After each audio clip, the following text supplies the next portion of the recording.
Namaskar friends, welcome to lecture 18. Today I'm taking you to the Mahabodhi Temple, which literally means the Great Awakening Temple in Bihar, Bodh Gaya to be precise. It is in fact one of the four holy sites which are connected with Lord Buddha, the other three being Lambini, where he was born, Sarnath, and Kushinagar.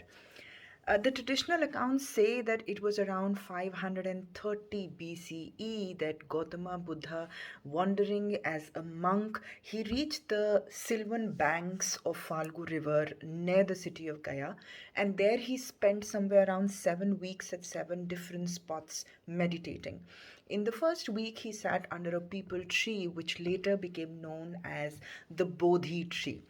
During the second week, the Buddha remained standing and stared uninterrupted at the Bodhi tree. So, the place where he stood unblinkingly looking at the Bodhi tree is referred to as the Anmesh Locha Stupa. Animesh, which is unblinking, and this is located at the northeastern of the Mahabodhi temple complex. And there is actually a statue of Buddha with his eyes fixed on the Bodhi tree, which is standing there. The legend says that Buddha walked back and forth between the location of this Anmesh Locha stupa and the Bodhi tree, and in fact, lotus flowers sprung up along the route, and it is now called the Ratna Chakarma, which is also known as Ratna the Jewel Walk. The significance of Mahabodhi Temple lies in the belief that this is the place where Lord Buddha attained the enlightenment. And this sacred experience has awarded this temple the status of being considered the navel of the earth, the center of the earth. And it is said that when the world comes to an end, this place would be the last to disappear. And when the novel creation, the next creation is going to be there, this place would be the first to appear. It was about 250 years after Buddha attained enlightenment that Emperor Ashoka he visited Bodh Gaya with the intention of establishing a monastery and a shrine. And as a part of the temple, he built a diamond throne, the Vajrasan, attempting to mark the exact spot where Buddha attained his enlightenment.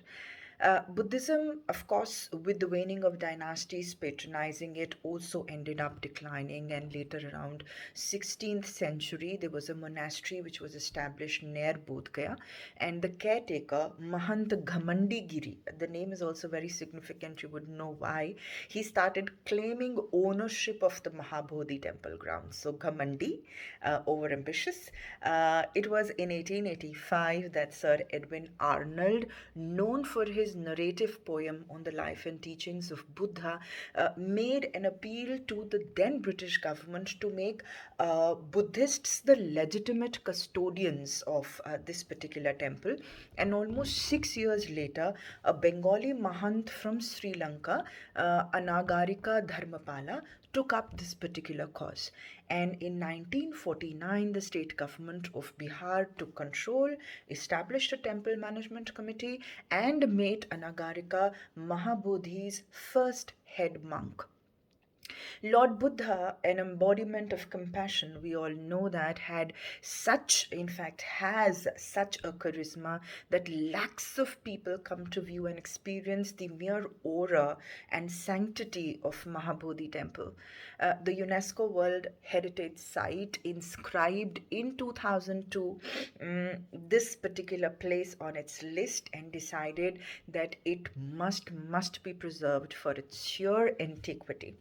To those who are planning to visit this benevolence, do not forget to also visit a Thai temple which is made here in glistening gold, and the Dangeshwari cave temples, also known as the Mahakala caves, where it is said that Gautama Buddha meditated for a long time.